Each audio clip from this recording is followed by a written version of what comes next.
আমার মতো হাতহীন মানুষদের দরকার। জয় বড়ুয়া লাবলু ভাইকে। এই রোবটিক হাত দিয়ে আমি আমার দৈনন্দিন জীবনের সব কাজ সম্পন্ন করতে পারি। এই রোবটিক হাত আমার বেঁচে থাকার নতুন এক স্বপ্ন। বায়োনিক হাত বানিয়ে আশা দেখাচ্ছেন চট্টগ্রামের জয় বড়ুয়া।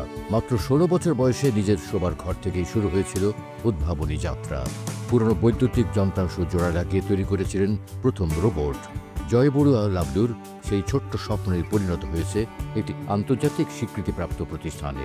তার প্রতিষ্ঠিত রোবোলাইফ টেকনোলজিস প্রতিবন্ধী ও সুবিধা বঞ্চিত মানুষের জন্য আধুনিক সাশ্রয়ী মূল্যের রোবোটিক প্রযুক্তি তৈরি করে জীবনমান উন্নত করতে ভূমিকা রাখছে।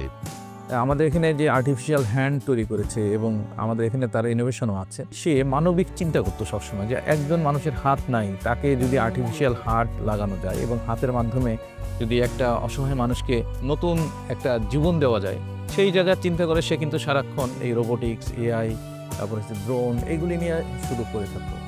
চট্টগ্রামের হাটহাজারী উপজেলার 11 নম্বর ফতেপুর ইউনিয়নের জোবরা গ্রামের সন্তান জয় বড়ুয়া লাবলু। বাবা রবি বড়ুয়া পেশায় ছিলেন আসবাব মিস্ত্রি, আর মা রিনা বড়ুয়া জীবিকা নির্বাহের জন্য অন্যের বাসায় কাজ করতেন। দারিদ্র্য ও সংগ্রামের এমন পরিবেশেই বেড়ে ওঠেন লাবলু। আমার ছেলে এই কাজগুলো করতেছে, আমার খুব আনন্দ লাগতেছে।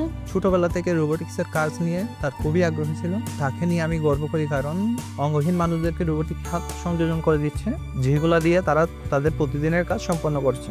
সে আমার ফ্রেন্ড সার্কেল, তার একজন বাংলাদেশে নিউটন বলে ডাক, পুরো এশিয়ার মধ্যে শুধুমাত্র সেই একজন ব্যক্তি যে এই হাতটা লো কস্টে বিল্ড করছে।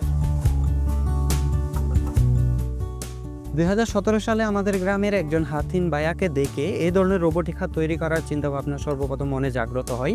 সেই চিন্তাভাবনা থেকে 2018 সালে অনেক গবেষণা করে আসলে এই ধরনের রোবোটিক হাতগুলো আমি তৈরি করি।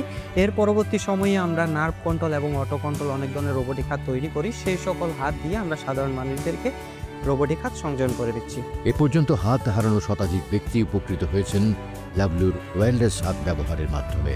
এরই মধ্যে সৌদি আরব, মালয়েশিয়া ও তুরস্কে রোবোটিক হাত ডেমো প্রোডাক্ট হিসেবে রপ্তানি করতে সক্ষম হয়েছেন তিনি। আমরা দেশ এবং বিদেশ মিলিয়ে প্রায় 100 জনের বেশি মানুষকে আমাদের এই রোবোটিক হাত সংযোজন করে দিয়েছি। এছাড়াও আমরা ইউএনডিপি স্প্রিং বোর্ড প্রোগ্রামে রানার আপ হয়েছি। এছাড়াও নাসার স্পেসএফ চ্যালেঞ্জে আমরা অংশগ্রহণ করে আমরা গ্লোবাল নমিনি হয়েছি, প্লাস ডিস্ট্রিক্ট উইনার হয়েছি এবং আমেরিকার সান ফ্রান্সিসকোতে অংশগ্রহণ করার জন্য বাংলাদেশ হতে আমন্ত্রিত হয়ে পুরো বিশ্বের সাথে আমরা প্রতিনিধিত্ব করার একটা সুযোগ পেয়েছি। চট্টগ্রামের এক সাধারণ পরিবার থেকে উঠে আসা এই তরুণ স্বপ্নবাজ উদ্যোক্তার গল্প শুধু প্রযুক্তি উদ্ভাবনের নয়, বরং সংগ্রাম ও অধ্যাবসায়ের। প্রযুক্তি কেবল যন্ত্র নয়, এটি মানুষের জীবন পরিবর্তনের হাতিয়ার, তা প্রমাণ করছেন জয় বড়ুয়া লাবলু।